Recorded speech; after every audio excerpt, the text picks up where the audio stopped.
नमस्कार प्यारे बच्चों, आपका कक्षा 11 भूगोल की कक्षा में बहुत बहुत स्वागत है। मैं हूं अलका शर्मा, उच्च माध्यमिक शिक्षक, शासकीय उच्चतर माध्यमिक विद्यालय चांदबाड़ भोपाल से। चलिए बच्चों, हम कक्षा 11 का अध्याय 3 अपवाह तंत्र पढ़ते हैं। बच्चों, आपने वर्षा ऋतु में बहती नदियां, नाले, वाहिकाएं देखी होंगी जो अतिरिक्त जल बहाकर ले जाती हैं। अगर ये वाहिकाएं ना होती तो बड़े पैमाने पर बाढ़ आ जाती। यहाँ ये वाहिकाएं अवरुद्ध या स्पष्ट हैं, वहाँ बाढ़ का आना एक सामान्य परिघटना है। क्या आपके शहर या गांव के पास कोई नदी है? क्या आप कभी नौकायन करने या नहाने के लिए गए हैं? क्या यह नदी बारहमासी है या अल्पकालिक? क्या आप जानते हैं कि नदी सदैव एक ही दिशा में क्यों बहती है? तो बच्चों, चलिए इन प्रश्नों के उत्तर जानने के लिए आज हम विस्तार से पढ़ते हैं अपवाह तंत्र। बच्चों, आपने अध्याय 2 में भारत का उच्चावच पढ़ा है। भारत के उच्चावच में आपने हिमालय क्षेत्र और प्रायद्वीपीय भारत और उत्तर भारत का मैदान पढ़ा है। हम यहाँ इसलिए बात कर रहे हैं क्योंकि उच्चावच के आधार पर ही हमारी नदियाँ प्रवाहित होती हैं।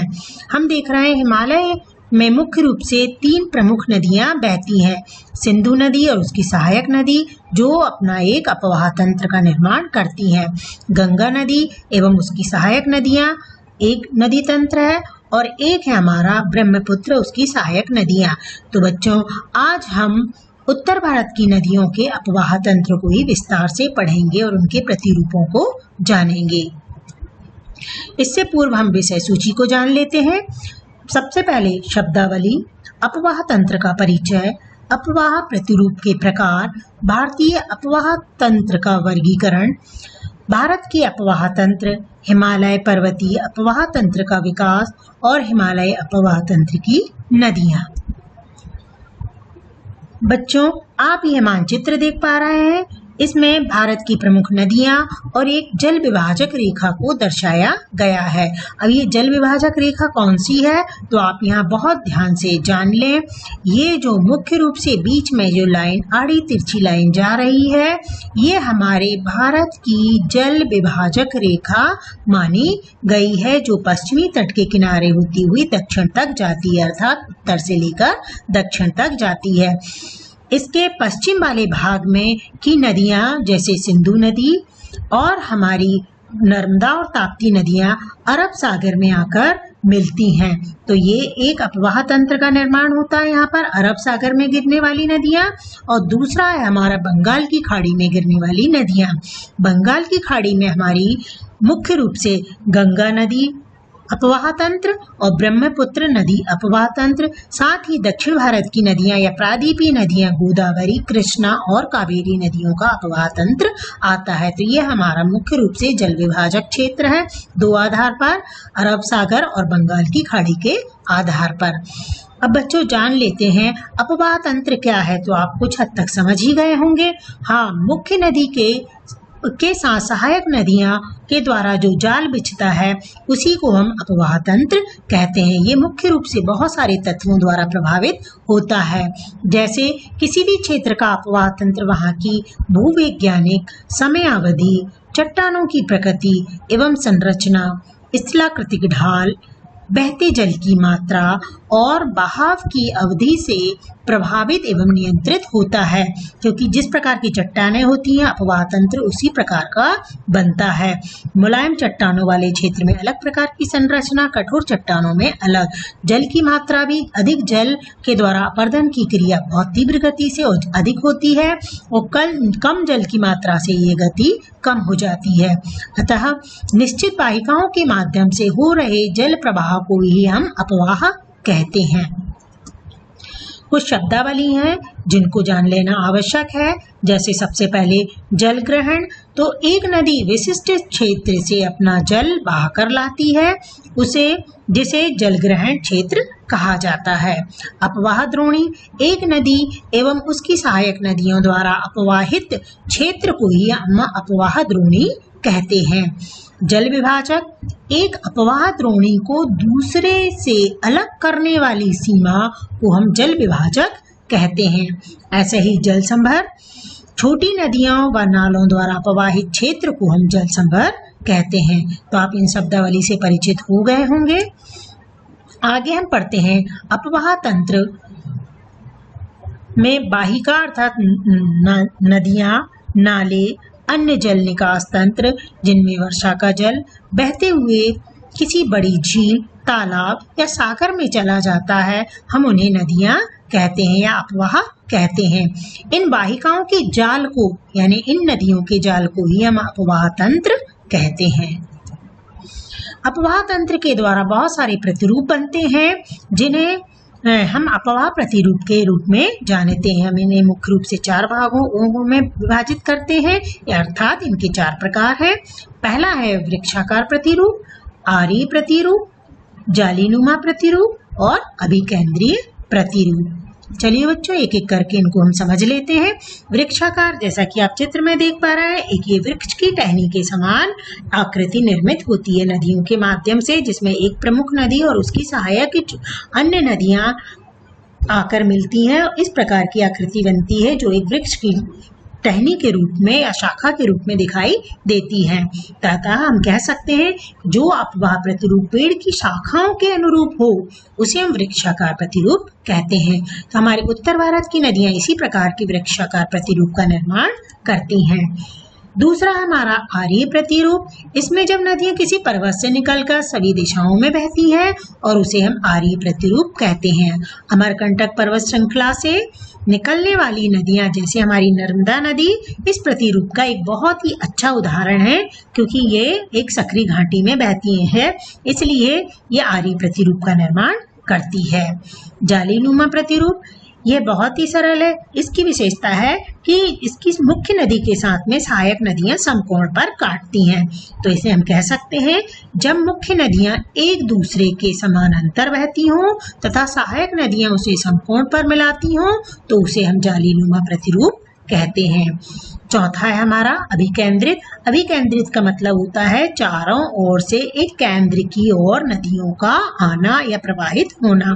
तो ऐसा कब होता है? जब चारों तरफ पर्वत हो और बीच में कोई झील हो या तालाब हो, तब ऐसी स्थिति में हम अभिकेंद्रित प्रतिरूप का निर्माण होता है। तो हम कह सकते हैं जब सभी दिशाओं से नदियां बहकर किसी झील, गर्त में विसर्जित होती है या तो ऐसे प्रवाह प्रतिरूप को हम अभिकेंद्रित प्रतिरूप कहते हैं।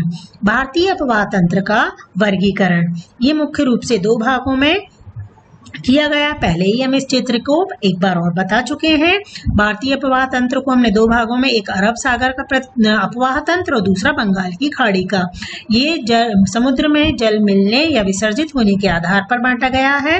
अरब सागर का जिसमें हमारा सिंधु और नर्मदा ताप्ती आती है, और बंगाल की खाड़ी का हमारा गंगा, ब्रह्मपुत्र, गोदावरी, कृष्णा और कावेरी आती हैं। अब जल संभर क्षेत्र के आधार पर हमने वर्गीकरण किया हुआ है। यहाँ पे क्षेत्र जिस अधिक क्षेत्र वाले को हम प्रमुख नदी द्रोणी, फिर मध्यम और लघु के रूप में हमने विभाजित किया है। तो प्रमुख नदी द्रोणी में 20,000 वर्ग किलोमीटर है, उससे भी अधिक क्षेत्र होता है। इसमें मुख्य रूप से 14 नदी द्रोणियों जो कि हिमालय की हैं उनको हमने इसमें सम्मिलित किया है, जिसमें गंगा, ब्रह्मपुत्र, कृष्णा और दक्षिण भारत की नदियां भी इसमें सम्मिलित हैं, ताप्ती और नर्मदा और द्रोण, पेन्नार, साबरमती और बराक आदि नदियां आती हैं। मध्यम नदी द्रोणियों में जिनका अपवाह 2000 से 20,000 तक के बीच में होता है, उसमें हमारी मुख्य रूप से 44 नदी द्रोणियां आती हैं, जिसमें कालिंदी, पेरियार और मेघना नदी आदि आती हैं। अब नदी मुख्य रूप से लघु नदी जो द्रोणी बनाती है उनका अपवाह क्षेत्र 2000 वर्ग किलोमीटर से भी कम होता है। इनमें न्यून वर्षा वाले क्षेत्रों में बहने वाली नदियां आती हैं। इसमें बहुत सारी नदियों को हम इसमें सम्मिलित करते हैं। अब भारत के अपवाह तंत्र को उनके उद्गम के प्रकार, प्रकृति, विशेषताओं के आधार पर हम भारतीय अपवाह तंत्र को हिमालय अपवाह और प्रायद्वीपीय अपवाह तंत्र में विभाजित करते हैं। तो भारतीय अपवाह तंत्र में अनेक छोटी बड़ी नदियां शामिल हैं। ये 3 बड़ी भू आकृतिक इकाइयों की उद विकास प्रक्रिया, वर्षण की प्रकृति और लक्षणों के परिणाम स्वरूप भी उत्पन्न हुई है। तो बच्चों, हम हिमालय की नदियों की विशेषताएं देखें तो हिमालयी नदियां का अपवाह तंत्र काफी लंबे दौर से विकसित हुआ है। प्रमुख नदियां हैं यहाँ पर गंगा, ब्रह्मपुत्र और सिंधु। ये नदियां 12मासी हैं क्योंकि इन्हें बर्फ के पिघलने से और वर्षण दोनों से ही जल की प्राप्ति होती है, यानी दोनों पर ये निर्भर है। ये नदियां गहरी गार से गुजरती है तथा अपर्दन की क्रिया भी यहाँ पर बहुत तीव्र गति से होती है, जिसके परिणाम स्वरूप ये बहुत सारी आकृतियां बनाती हैं, जिसमें वी आकार की घाटी मुख्य रूप से हिमालय क्षेत्र में बनती है। ये नदियां अपने पर्वतीय क्षेत्र में कौन सी आकार की घाटी बनाती है? हाँ बच्चों, वी आकार की घाटी बनाती है। साथ ही महाखड्ड, जैसे आप चित्र में देख पा रहे हैं, वी आकार की घाटी अभी आपने समझा, ये हमारे अंग्रेजी अक्षर के वी आकार में होती है क्योंकि यहाँ पर तली में नदी अधिक अपर्दन करती है, जिसके परिणाम स्वरूप ये आकृति का निर्माण होता है। ऐसे ही जलप्रपात, जब बीच में बहुत जटिल या कठोर चट्टान आ जाती है तो इसलिए नदी का जो जल है ऊपर से नीचे की ओर गिरता है। इस स्थिति में जलप्रपात का निर्माण करती है। ये मुख्य रूप से कठोर चट्टानों वाले क्षेत्र में इस प्रकार की स्थिति बनती है। ऐसी नदी विसर्प, ये मुख्य रूप से मैदानी क्षेत्र में निर्माण होता है जब नदी की गति मंद पड़ जाती है और नदी अपने अवरोध को हटा नहीं पाती है और वह उसको की जगह मुड़ जाती है। तो इस स्थिति में एक नदी विसर्प यानी सर्प की आकृति का रूप धारण कर लेती है, जिसे हम नदी विसर्प कहते हैं। ये मुख्य रूप से मैदानी भागों में होता है। और अंतिम स्थिति डेल्टा की होती है, जिसमें नदी की यह अंतिम अवस्था मानी जाती है। बच्चों, आपने पढ़ा होगा पहले भी कि नदी की मुख्य रूप से 4 अवस्थाएं होती हैं, बाल्यावस्था, युवावस्था, प्रौढ़ावस्था और वृद्धावस्था। तो निक्षेपण का कार्य नदी अपनी वृद्धावस्था में करती है, जहाँ पर नदी अपने साथ लाए हुए अवसाद या को निक्षेपित कर देती है और विभिन्न वितरिकाओं के माध्यम से जल समुद्र में जाकर मिलता है, जिसके परिणाम स्वरूप इस प्रकार की आकृति बनती है, जिसे हम हमारी गंगा नदी और ब्रह्मपुत्र नदी एक बहुत बड़े डेल्टा का निर्माण करती है। यहाँ पर हमने मैक्सिको का ये पंजाकार का डेल्टा को भी लिया है। तो बच्चों, आप समझ गए होंगे, ये अंतिम स्तंभ निक्षेपण की स्थिति में नदी आकृति निर्मित करती है। तो हिमालय की नदियों का रास्ता टेढ़ा मेढ़ा है, परंतु मैदानी क्षेत्र में इनमें सर्पाकार, हम बता चुके हैं, सर्पाकार मार्ग नदी में बहने की प्रवृत्ति भी पाई जाती है और ये अपना रास्ता बीच में ही बदल लेती है। ऐसी हमारी कोसी नदी है बिहार का, जिसे शोक कहते हैं क्योंकि यह बहुत अधिक मार्ग बदलने के कारण कुख्यात मानी गई है और इससे बाढ़ की स्थिति निर्मित होती है।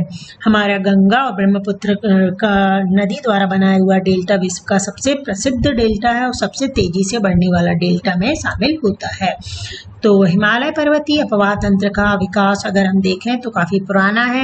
हमारे हिमालय पर्वतीय नदियों के विकास के बारे में मतभेद भी हैं। यद्यपि भूवैज्ञानिक यह भी मानते हैं कि मायोसीन कल्प यानी कि लगभग 2.4 करोड़ से 50 लाख वर्ष पहले की बात है, जब एक विशाल नदी जिसे हम शिवालिक या इंडो ब्रह्म कहा गया था, हिमालय के संपूर्ण अनुदैर्घ्य विस्तार के साथ असम से पंजाब तक बहती थी और अंत में निचले पंजाब के पास सिंध की खाड़ी में अपना पानी विसर्जित करती थी। तो हिमालय की हम नदियों का विस्तार से अध्ययन कर लेते हैं। पहला हमारा अपवाह तंत्र आता है सिंधु नदी तंत्र। यह विश्व के सबसे बड़े नदी द्रोणियों में से एक है। इसका क्षेत्रफल देखें तो 11,65,000 वर्ग किलोमीटर है। इसकी कुल लंबाई है 2,880 किलोमीटर और भारत में परंतु ये मात्र 1,114 किलोमीटर ही प्रवाहित होती है। भारत में यह हिमालयी नदियों में सबसे पश्चिम क्षेत्र में आती है। इसका उद्गम हम देखें तो तिब्बती क्षेत्र में कैलाश पर्वत श्रेणी में पोखरतू के नजदीक एक हिमनद से होता है। तिब्बत में इसे सिंगी, खम्बान और शेरमुख कहते हैं। लद्दाख एवं के बीच से उत्तर पश्चिमी दिशा में बहती हुई लद्दाख और बालिस्तान तक जाती है। सिंधु नदी को एक बार देख लें आप पुनः। ये सिंधु नदी पोखरचू हिमनद से ऊपर की ओर उत्तर की ओर बढ़ते हुए पुनः पश्चिम में आती है और इसके साथ ही इसकी सहायक नदियां सिंधु, झेलम, चिनाब, रावी और सतलुज मिलती हैं और अंत में ये अरब सागर में जाकर मिलती है। तो ये इसका प्रवाह क्षेत्र है। इसकी सहायक नदियों को आप ठीक ढंग से पहचान पा रहे हैं और देख रहे होंगे। तो चलिए बच्चों इनको और विस्तार से पढ़ते हैं। लद्दाख श्रेणी, हमारी सिंधु नदी लद्दाख श्रेणी को काटते हुए यह नदी जम्मू कश्मीर में गिलगित के पास एक दर्शनीय महाखड्ड का निर्माण जास्का श्रेणियों के रूप में करती है। यह पाकिस्तान में चिल्लस के निकट दर्दिस्तान प्रदेश में प्रवेश करती है। सिंधु नदी की बहुत सारी सहायक नदियां हैं, हिमालय पर्वत से निकलती हैं, जैसे श्योक, गिलगित, हुंजा, नुब्रा, सिंगार, कास्टिंग और द्रास आदि आती हैं। सिंधु नदी की मुख्य सहायक नदियों को आप जानते ही हैं, कौन कौन सी है? हाँ बच्चों, झेलम, चेनाब, रावी, ब्यास और सतलुज आदि हैं। हम झेलम नदी को पढ़ते हैं। यह आपको इनके सभी उद्गम स्थलों को ध्यान से पढ़ना है क्योंकि प्रतियोगिता परीक्षाओं में इससे संबंधित प्रश्न पूछे जाते हैं। तो यह सिंधु नदी की महत्वपूर्ण सहायक नदी है। उद्गम कश्मीर घाटी के दक्षिण पूर्वी भाग में पीर पंचाल गिरिपद में स्थित बेरीनाग झरने से यह निकलती है। पाकिस्तान में प्रवेश करने से पहले यह नदी श्रीनगर और बुलट झील से बहते हुए एक तंग और गहरे महाखड्ड से गुजरती है। दूसरी हमारी है चिनाब। कहीं पर चिनाब दिया हुआ बच्चों, यह चेनाब एक ही है, आप इसमें बिल्कुल भी भ्रमित ना हो। सिंधु की सबसे सहायक नदी है। चंद्रा और भागा दो सरिताओं से मिलकर बनती है। ये सरिताएं हिमालय प्रदेश में केलांगू के निकट ताड़ी में आपस में मिलती हैं। इसलिए इसे हम चंद्रभागा के नाम से भी जानते हैं। तो आपको याद रखना है बच्चों, चिनाब का दूसरा नाम चंद्रभागा भी है, जिस पर हमारे विश्व का सबसे ऊंचे रेलवे ब्रिज भी बना हुआ है। तीसरी हमारी आती है रावी नदी। यह सिंधु की एक महत्वपूर्ण सहायक नदी है। इसका उद्गम हिमालय के कुल्लू की पहाड़ियों में रोहतांग दर्रे के पश्चिम से निकलती है। तो आपको रोहतांग दर्रे को याद रखना है। यह राज्य की चंबा घाटी से बहती है और पाकिस्तान में प्रवेश करने एवं सरायू सिंध के पास में चेनाब नदी में मिलने से यह नदी पीर पंचाल के दक्षिण पूर्वी भाग एवं धौलाधर के बीच प्रदेश में बहती है। हमारी अगली नदी है ब्यास नदी। यह सिंधु की एक और महत्वपूर्ण नदी है। यह समुद्र तल से 4000 मीटर की ऊंचाई पर रोहतांग दर्रे के निकट ब्यास कुंड से निकलती है। आपको याद रखना है, ब्यास नदी का नाम ब्यास कुंड से ही पड़ा है। यह नदी कुल्लू घाटी से गुजरती है और धौलाधर श्रेणियों में काती और लारगी गार्ज का निर्माण करती है। यह पंजाब के मैदान में प्रवेश करती है, जहां हरिकी के पास सतलुज नदी से यह मिल जाती है। अब एक और हमारी अंतिम पांचवी महत्वपूर्ण नदी है हमारी सतलुज। यह नदी तिब्बत में 4555 मीटर की ऊंचाई पर मानसरोवर के निकट राक्षस ताल से निकलती है, जहां इसे लॉन्ग चैन या खनबाब के नाम से भी जाना जाता है। भारत में प्रवेश करने से पहले ये लगभग 400 किलोमीटर तक सिंधु नदी के समांतर बहती है और रोपण में एक गार्ज से निकलती है। यह हिमालय पर्वत श्रेणी में सिपकिला से होती हुई पंजाब के मैदान में प्रवेश करती है और ये एक बहुत ही महत्वपूर्ण नदी है क्योंकि हमारा भाखड़ा नागर परियोजना इसी नदी पर निर्मित है और उस परियोजना में इस नहर को ये पोषित करती है। दूसरा महत्वपूर्ण हमारा तंत्र आता है गंगा नदी तंत्र। बच्चों, गंगा नदी को आप पहले यहाँ पर ब्लू लाइन में देख लें। गंगा नदी वैसे गंगोत्री से निकलती है। ये मुख्य लाइन गंगोत्री के बाद में इसमें इसकी सहायक नदी यमुना है, ये गोमती है, घाघरा, गंडक, कोसी और बेतवा, साथ ही सोन नदी आदि और दामोदर नदी इसकी सहायक नदियां हैं और अंत में ये बांग्लादेश होते हुए बंगाल की खाड़ी में गिरती है। तो बच्चों अब हम इसके बारे में विस्तार से पढ़ेंगे। इसमें ये काफ़ी उत्तराखंड में गंगोत्री से निकलती है। इसकी अलकनंदा, देवप्रयाग और हरिद्वार के बाद में ये मैदानी क्षेत्र में हरिद्वार तक ये पर्वतीय क्षेत्रों में होती है। जब तक इसकी बाल्यावस्था मानी जाती है, युवावस्था मानी जाती है। युवावस्था के बाद में जब मैदान में आती है तो ये इसकी प्रौढ़ावस्था और अंत में जब ये बंगाल की खाड़ी में गिरती है तो ये इसकी वृद्धावस्था की स्थिति होती है। ऐसी नदियों की हमने अवस्थाओं के आधार पर, क्योंकि अलग अलग प्रकार की आकृतियों का निर्माण करती हैं। तो गंगा नदी के बारे में हम जान लेते हैं। गंगा नदी हमारी द्रोणीय या सांस्कृतिक महत्व दोनों की दृष्टि से बहुत ही महत्वपूर्ण नदी है। उत्तराखंड के उत्तरकाशी जिले में गोमुख के पास गंगोत्री हिमनद से निकलती है। यहाँ पर ये भागीरथी के नाम से जानी जाती है। देवप्रयाग में भागीरथी और अलकनंदा से मिलती है और उसके बाद में ये गंगा कहलाती है।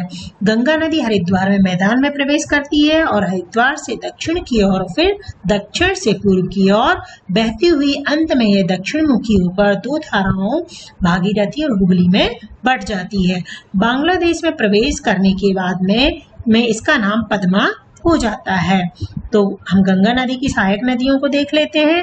बच्चों, आप इस चित्र में देख पा रहे हैं, ये गंगा नदी है, उसकी सहायक नदियां हैं। सहायक नदियां मुख्य रूप से यमुना है जो यमुनोत्री से निकलती है, चंबल है, बेतवा है, सोन है, यहाँ पर आप देखेंगे रामगंगा है, गोमती है, शारदा है, उसके बाद में गंडक है, घाघरा है, कोशी और महानंदा, ये नदियां हैं जो किसमें आकर मिल रही हैं, गंगा नदी में मिल रही हैं। और मेघना अंत में दिया हुआ है जब ये बांग्लादेश में प्रवेश करके और अंत में फिर क्या बनाती है, डेल्टा बनाती है। तो चलिए बच्चों, आप लोग सब मुख्य इसकी सहायक नदियों का उद्गम स्थल जान लें। सबसे पहले हमारी आती है यमुना नदी। यमुना नदी यमुनोत्री हिमनद से निकलती है और ये इसकी ऊंचाई हम देखें 6316 मीटर की ऊंचाई पर ये पर होती है और अंत में ये प्रयागराज या इलाहाबाद में जाकर गंगा नदी से मिल जाती है। दूसरी इसकी मुख्य नदी है चंबल नदी जो महू के निकट से निकलती है और मध्य प्रदेश में मालवा के पठार के निकट से ये उत्तरमुखी होकर महाखड्डे से बहती हुई राजस्थान में कोटा तक पहुंचती है। हमारा चंबल नदी पर एक बहुत ही महत्वपूर्ण बांध बना हुआ है, आपको याद रखना है, गांधी सागर बांध चंबल नदी पर ही बनाया गया है। फिर हमारी आती है गंडक नदी जो हिमालय में धौलागिरी से निकलती है और माउंट एवरेस्ट के बीच से निकलती हुई ये मध्य में नेपाल को प्रवाहित होती है और बिहार के चंपारण जिले में ये गंगा नदी में प्रवेश कर जाती है। उसके बाद में आती है हमारी घाघरा नदी। ये घाघरा नदी हमारी मापत चुंगो हिमनद से निकलती है और बेरी नामक सहायक इसकी नदियां हैं जहां से ये जल ग्रहण करती है और ये भी एक सीसा पानी में एक गहरे महाखड्ड का निर्माण करती है और शारदा नदी इससे मैदान में मिलती है। फिर आती है हमारी कोसी नदी। ये तिब्बत में माउंट एवरेस्ट के उत्तर में है जहां इसकी मुख्य धारा अरुण निकलती है और नेपाल में मध्य हिमालय को पार करके ये पश्चिम में सोन और कोसी और तुमुर कोसी से मिलती है। फिर उसके बाद में आती है हमारी रामगंगा नदी। ये गढ़वाल की पहाड़ियों से निकलती है और ये अपेक्षाकृत छोटी नदी है। शिवालिक को पार करने पर यह मार्ग दक्षिण पश्चिम की ओर अपना बनाती है। फिर आती है हमारी दामोदर नदी। बच्चों, इस पे से एक प्रश्न आपके पूछा जाता है प्रतियोगिता परीक्षा में। दामोदर नदी कहाँ से को बंगाल का शोक कहते हैं क्योंकि ये भी भीषण बाढ़ के लिए जानी जाती है। तो ये छोटा नागपुर के पठार के पूर्वी किनारे पर दामोदर नदी बहती है और प्रबंधन घाटी में बहती हुई हुगली नदी में ये मिल जाती है। फिर हमारी आती है शारदा नदी। ये नेपाल हिमालय में मिलाम हिमनद से निकलती है और अंत में हमारी महानंदा जो कि दार्जिलिंग की पहाड़ियों से निकलती है। यह नदी पश्चिम बंगाल में गंगा के बाएं तट से मिलने वाली अंतिम सहायक नदी मानी जाती है। तो बच्चों, आपने समझ लिया होगा गंगा एवं उसकी मुख्य नदियां। गंगा की लंबाई जो है अगर पूरे हम देखते हैं तो 2525 किलोमीटर है। यह भारत का सबसे बड़ा अपवाह तंत्र है। इसके उत्तर में हिमालय से निकलने वाली 12मासी नदियां आकर मिलती हैं। यमुना गंगा की सबसे पश्चिमी और सबसे लंबी सहायक नदी है और सोन नदी इसके राइट किनारे पर मिलने वाली एक प्रमुख सहायक नदी है। लेफ्ट में हम देखें तो इसके तट पर मिलने वाली रामगंगा, गोमती, घाघरा, गंडक और कोसी और महानंदा आती है। आप यूं भी कह सकते हैं कि उत्तर से आने वाली नदियां ये कौन कौन सी हैं? रामगंगा, गोमती, घाघरा, गंडक, कोसी और महानंदा। अब हमारा तीसरा तंत्र है ब्रह्मपुत्र की सहायक नदियां या ब्रह्मपुत्र नदी अपवाह तंत्र। तो ब्रह्मपुत्र में दाहिनी ओर से मिलने वाली नदी है सुबनसिरी, कामेग, मानस, संकोश। और फिर है दाईं ओर से मिलने वाली नदियां दिवांग, लोहित, बूढ़ी दिहिंग, धनसरी, तिस्ता और पद्मा। अब बच्चों पहले आप भारत के नक्शे में हम ब्रह्मपुत्र नदी को देख लेते हैं। ये हमारी ब्रह्मपुत्र नदी है जो चीन में या तिब्बत में सांगपो के नाम से जानी जाती है और भारत में आने के बाद में ये ब्रह्मपुत्र हो जाती है। इसी को विस्तार से हम छोटे रूप में और अधिक अच्छे से देख लेते हैं। ये देख पा रहे हैं सांगपो तिब्बत में, उसके बाद में ये दिहांग, अभी हमने पढ़ी दिहांग, दिवांग, लोहित, धनसरी आदि इसकी सहायक नदियां हैं और इस ओर से भी और सहायक नदियां हैं। अंत में ये भी फिर आकर गंगा नदी में मिल जाती है और फिर बंगाल की खाड़ी में जाकर गिरती है। तो ब्रह्मपुत्र की कुछ विशेषताओं को पढ़ लेते हैं। विश्व की यह सबसे बड़ी नदियों में से एक है। उद्गम कैलाश पर्वत में मानसरोवर झील के पास में चेमा युंगडुंग हिमनद है और दक्षिणी तिब्बत के शुष्क और समतल मैदान में लगभग 1200 किलोमीटर की दूरी तय करती है, जहां इसे सांगपो के नाम से जाना जाता है। इसका अर्थ होता है शोधक। हिमालय की गिरिपद में यह है शिशंग और दिशंग नाम से निकलती है। दक्षिण पश्चिमी दिशा में बहते हुए इसके बाएं तट पर इसकी प्रमुख सहायक नदियां दिवांग और सिक्कांग है। लोहित और लोहित मिलती है। इसके बाद में ब्रह्मपुत्र के नाम से जानी जाती है। बांग्लादेश में तिस्ता नदी इसके दाहिने किनारे पर मिलती है और इसके बाद में यह जमुना कहलाती है। अंत में यह नदी पद्मा के साथ मिलकर बंगाल की खाड़ी में जा गिरती है। तो यह नदी बाढ़, मार्ग परिवर्तन और तटीय अपरदन के लिए भी जानी जाती है, क्योंकि इसकी अधिकतर सहायक नदियां बड़ी हैं। बच्चों अब हम कुछ अभ्यास प्रश्न कर लेते हैं। तो नीचे दिए गए 4 विकल्पों में से आपको सही उत्तर चुनना है। निम्न में से कौन सी नदी बंगाल का शोक के नाम से जानी जाती है? तो बच्चों आपने ऊपर ध्यान से सुना है तो आप निश्चित ही इनके आंसर ढूंढ पाएंगे। निम्न में से किस नदी की द्रोणी भारत में सबसे बड़ी है? सिंधु, ब्रह्मपुत्र, गंगा या कृष्णा? तो ये आपको बताना है। निम्न में से कौन सी नदी पंचनद में शामिल नहीं है? रावी, सिंध, चेनाब और झेलम। निम्न में से कौन सी नदी भ्रंश घाटी में बहती है? सोन नदी, यमुना, नर्मदा या लूनी? निम्न में से कौन सा अलकनंदा व भागीरथी का संगम स्थल है? विष्णुप्रयाग, रुद्रप्रयाग, कर्णप्रयाग या द्रेप्रयाग? अब साथ ही आपको अंतर भी बताना है नदी द्रोणी और जल संभर में। अपकेंद्रीय और अभिकेंद्रीय अपवाह प्रतिरूपों में वृक्षाकार, जालिनुमा अपवाह प्रतिरूप और डेल्टा और ज्वारनदमुख प्रतिरूप में। साथ ही बच्चों यहाँ पर मैं एक बार कहना चाहूंगी कि आप एक बार मानचित्र में भी नदियों को भरकर जरूर देखेंगे। धन्यवाद।